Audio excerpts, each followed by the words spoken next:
Hi, this is Ricky Yates, Technical Services Manager for GGS Pro in Griffin.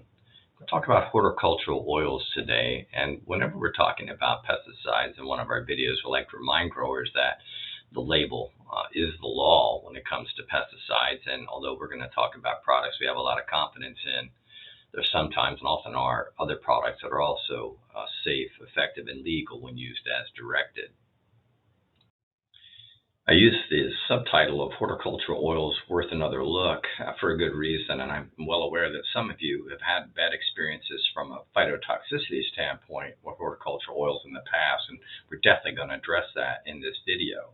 The other reason I think they're worth another look is that two of the pests that are kind of in the middle of the storm in terms of pesticide resistance are mealybugs and spider mites, and horticultural oils do a particularly good job against both of those pests. There are other pests that the horticultural oils work on, scale, especially immature whiteflies, and even has the ability to knock down certain foliar diseases such as powdery mildew. It actually works as a suffocant for powdery mildew. So how does it kill insects and mites? Well, it clogs all the air openings on those insects and mites, and the kill happens relatively quickly, in fact, 30 minutes or less. So when we talk about rapid drying conditions a little bit later on and the ability to reduce phytotoxicity that way, you'll see you're not going to reduce the efficacy by doing that. To be honest, bloom safety is not good. Many open blooms will be damaged by horticultural oil applications, but we can certainly treat the foliage safely in almost all circumstances. So I mentioned it briefly, but we know that rapid drying conditions will cause the horticultural oils to be much safer. Where phytotoxicity typically occurs is where it is applied at a time when it'll lay wet for many hours on the leaf surfaces. So on a rainy day, or applied so late in the day that it doesn't dry before going into nightfall. And under those conditions, the oils are much more likely to burn.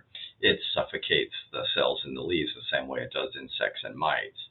As I mentioned previously, rapid drying does not decrease the efficacy of the oils whatsoever. The killing effect happens very quickly. Similar to other pesticides, we don't want to apply horticultural oils when the air temperature is 85 degrees or higher at the time of application. We also know that oils want to separate from water. In fact, I think some of the phytotoxicities that have occurred is because the oil was mixed up and then was not kept properly agitated, and so it ended up segregating in the tanks. We sprayed a whole lot of oil, then a whole lot of water, and the concentrated oil naturally caused problems. Soft-oil X is kind of unique. It's a microemulsion, so it has a much smaller particle size. In fact, when you open up a container of Soft-oil X, it looks like more like mayonnaise than a horticultural oil. It does help to keep the product in suspension better, which is a benefit, especially if your sprayers don't have agitation built in. Some of the mineral oils, the ones that we're most familiar with and we like quite a bit, are Soft-oil X and ultra pure oil. There's certainly other ones out there, and they may also be effective. There's quite a few plant essential oils out there, and these have definitely a different track record. And you can see they have different essential oils in there. They have different strengths and weaknesses that come associated with that. But there's definitely value to them, and we are incorporating in some of our programs as well.